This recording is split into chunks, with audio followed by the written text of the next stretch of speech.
500 गई, 2000, 1000 गई, क्या क्या बोले थे। अब ये भाई यहाँ तो माशाल्लाह खजाना निकल रहा है, 180 करोड़ रुपए, जिसमें 2000 की नोटें भी हैं। खैर मकदम में आपका एम भारत में दोस्तों, बैरिस्टर असदुद्दीन ओवैसी मीडिया वालों से बात करते हुए बता रहे थे कि किस तरह से यूपी में आज भी नोटबंदी के बाद इतने रुपए किसी एक व्यक्ति के घर में निकलते हैं जिसका रिश्ता बीजेपी के लोगों के साथ निकलता है। और भी बहुत सारे तरह के सवालों के जवाब मीडिया वाले को असदुद्दीन ओवैसी देते हैं। आप भी सुने किस तरह से ये सवाल जवाब का सेशन चल रहा है। तो सबको पिलाओ, वही पॉलिसी चल रही है। यानी अब शराब पिलाएंगे, एक आदमी बोलता है शराब पिलाएंगे। केरल का आदमी कहता था कि आपको बीफ खिलाएंगे। यही इनका हिपोक्रेसी है ना, कि कुछ भी करेंगे सत्ता के लिए, शराब भी पिलाएंगे, बीफ भी खिला देंगे, जो बोले कर देंगे, बस सत्ता चाहिए लोगों को। कोई मॉरल्स नहीं है, कोई प्रिंसिपल्स नहीं है। और नरेंद्र मोदी भी उसके स्टेट में वो जब सीएम रहे सबसे शराबबंदी किए हुए हैं, बिहार में शराबबंदी किए हुए हैं। देखिए, जहां इनको सूट करता है वही करते हैं। केरल में इनका एक प्रेसिडेंट कहा था कि आपको बीफ देंगे, इलेक्शन में याद होगा आपको, और अब ये कह रहे हैं कि शराब दे देंगे। तो इनके पास कोई मॉरल स्टैंडर्ड्स नहीं है, सत्ता के लिए कुछ भी करेंगे। अब एक नया ऐलान कर दिए, शराब फ्री में पिला देंगे। अरे भाई, आप ये क्यों नहीं कहते कि हम आप सबको दूध पिलाएंगे फ्री में, हम बच्चों को उनके न्यूट्रिशन का इंतजाम करेंगे।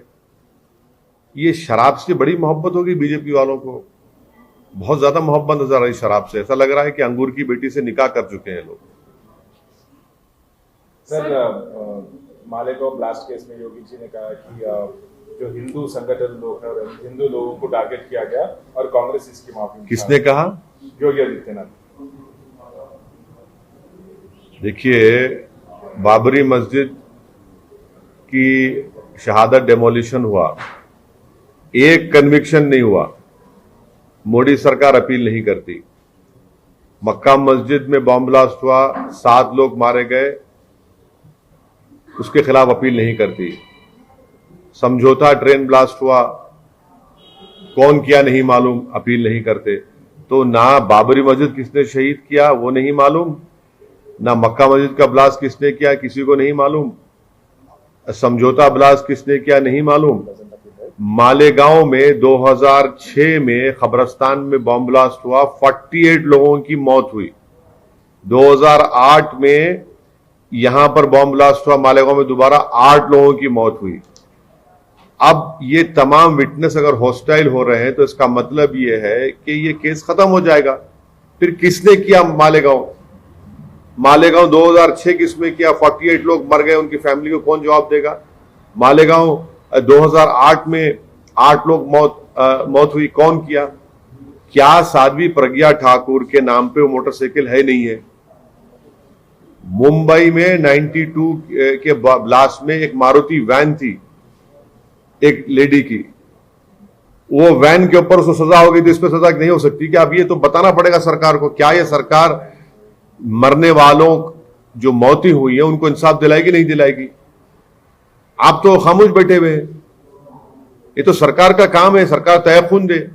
जो लोग मर गए मालेगांव में, जो लोग मरे हैदराबाद में, जो समझौता ब्लास्ट में मरे, उनको क्या मैसेज दिया जा रहा है, क्या मैसेज दिया जा रहा है उनको। सर, कानपुर में एक समाजवादी पार्टी के कुछ लोग बीजेपी के नेता बन के प्रधानमंत्री की जो रैली उसमें कार में तोड़ किए हैं। किसमें? प्रधानमंत्री मोदी की रैली में कई लोगों ने तोड़फोड़ की है, गाड़ी की कांच। किसकी गाड़ी की तोड़फोड़ की? बीजेपी की गाड़ी तोड़फोड़ की है और समाजवादी पार्टी के लोग भी है। मेरे को नहीं मालूम, मेरे से अभी मालूम हो रहा है, इस बारे में कोई इल्म नहीं है। सर, यूपी में कैश टनल मिला है, कहीं ट्रंक्स भर भर के कैश मिला है, उस पर आपका क्या कहना है? फिर रेड्स चल रहे हैं यूपी में। प्रधानमंत्री से पूछना चाहिए कि नोटबंदी के बाद भी इतना पैसा कैसा आया वहां पर। डिमोनेटाइजेशन के नाकाम हो गया प्रधानमंत्री जी। 500 गई, 2000, 1000 गई, क्या क्या बोले थे। अब ये भाई यहाँ तो माशाल्लाह खजाना निकल रहा है, 180 करोड़ रुपए, जिसमें 2000 की नोटें भी हैं यूपी प्रदेश में। ठोक दो के बावजूद भी इतना पैसा निकल रहा है। डिमोनेटाइजेशन शुरू दिन से हम कहते नाकाम साबित है, नाकाम साबित होगा। इतना इतना नोट रहा है वहां पर कि, और ये पता चलाना चाहिए कि आखिर ये इतना पैसा है किसका, सरकार बता दे। इसकी खुशबू तो पूरे भारत में फैल रही है। सर आप उत्तर प्रदेश में काफी सक्रिय हैं, आप बहुत ज्यादा उत्तर प्रदेश जा रहे हैं और वहाँ के जाड़े में आप गर्मी भी पैदा कर रहे हैं अपने सियासी वक्तव्यों से। लेकिन आप पे एक जोरदार एक आरोप लग रहा है, जो काफी पहले से लग रहा है, लेकिन इधर भी कुछ ज्यादा आप पे आरोप लग रहा है कि आप बीजेपी को जिताने के लिए इतनी मेहनत कर रहे हैं। नहीं, अब देखिए, जिंदगी में मेरे को कोई चीज आती है तो मेहनत करना आता है। मैं मेहनत कर रहा हूं, जो मैंने अपने बड़ों से सीखा है। अगर कोई मेहनत नहीं कर रहा है तो मैं क्या करूं उसमें। अब जिताना हराना तो जनता का काम है, और अल्लाह जिसके मुकद्दर में कामयाबी लिखा वो कामयाब होगा।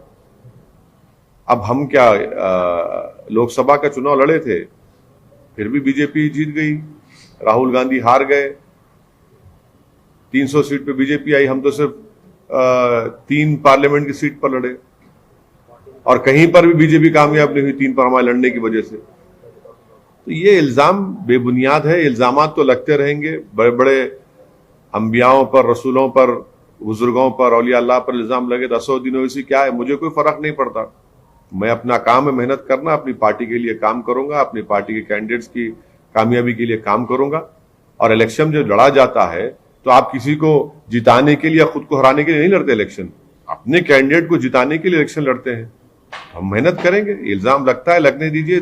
इसका मतलब यह है कि अब सबको अंदाजा हो रहा है कि एमआईएम पार्टी का मौक़िफ़ बड़ा स्ट्रांग है, और ये देख रहे हैं कि कितना आवाम का अज़्दहाम है, कितना स्पॉन्टेनियस लोग आते हैं। और हमारे पास, हमारे पब्लिक मीटिंग्स में लोगों को पकड़ पकड़ कर लाया नहीं जाता है, मोबिलाइज नहीं किया जाता है, तो खुद मोहब्बत से आते हैं। देखिए फिरोजाबाद में क्या हाल था, फिरोजाबाद में तो पूरा फिरोजाबाद उमन पड़ा शहर पूरा उस पब्लिक मीटिंग में।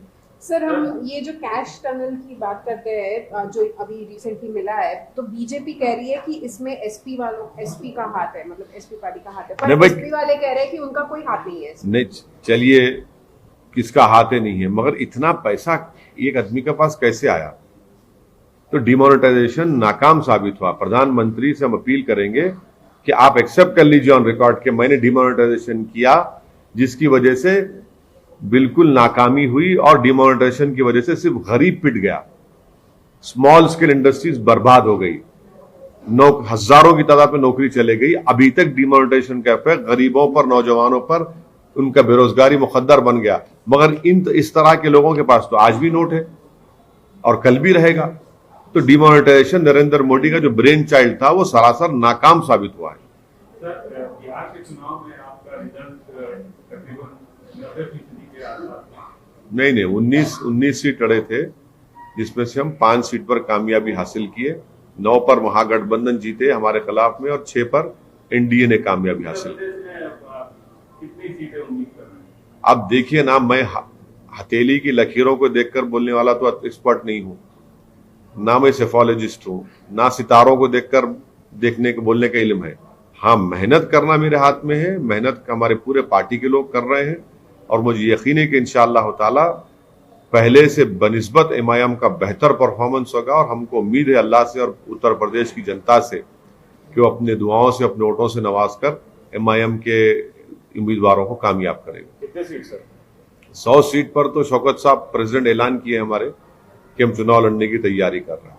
सर, अभी मतलब कैंडिडेट्स अरे इतने बड़े पार्टी ऐलान नहीं करे, अब हमारे से पूछ रहे हैं। बीजेपी रूलिंग पार्टी है, उनसे पूछ लीजिए 300 में कितनों को ड्रॉप करेंगे, 100 को करेंगे, 50 को करेंगे। उत्तर प्रदेश के जो पुराने मुस्लिम लीडर्स हैं और कुछ मौलाना हैं, उनको आपकी उत्तर प्रदेश में जो आपकी आमद हुई है उससे बड़ी तकलीफ हो रही है, क्या कहना है?